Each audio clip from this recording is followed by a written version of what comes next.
ቲፒኤልኤፍ ማለት በንፋስ ላይ እንደተበተነ ዱቄት ማለት ነው። ከእንግዲህ በኋላ ሰብስበን ዱቄት ልናደርገው አንችልም። እኔ ምክሬ ቀላል ነው። ከዚህ ቀደም ምርጫ ቦርድ ምርጫ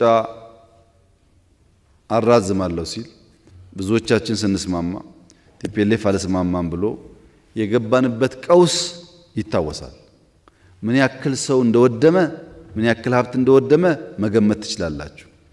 ያ የወደመ ሀብትና የወደመ የሰው ህይወት በትክክል ሳይገመገም እንዴት ጠፋ?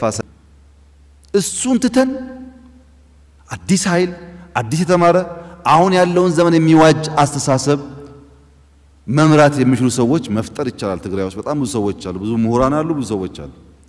አብረን መላላጥ መጋጋጥ ጠቀሜታ የለውም እንበልና የተከበረው ምክር ቤት ፈቅዶ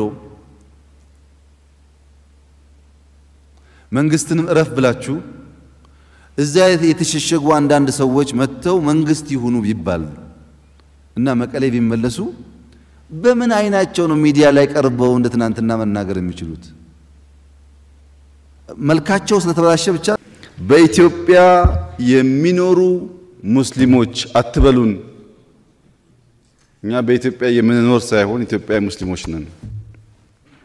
ልክ ከሌላ ቦታ መተን የምንኖር አይነት ተብሎ ስለሚገለጽ ይሄ ይቅርብን፣ ይቅር፣ የመስጂድ ግንባታ ፍቃድ ይሰጠን የሚሉ ጥያቄዎች ያኔ የነበሩ አባቶች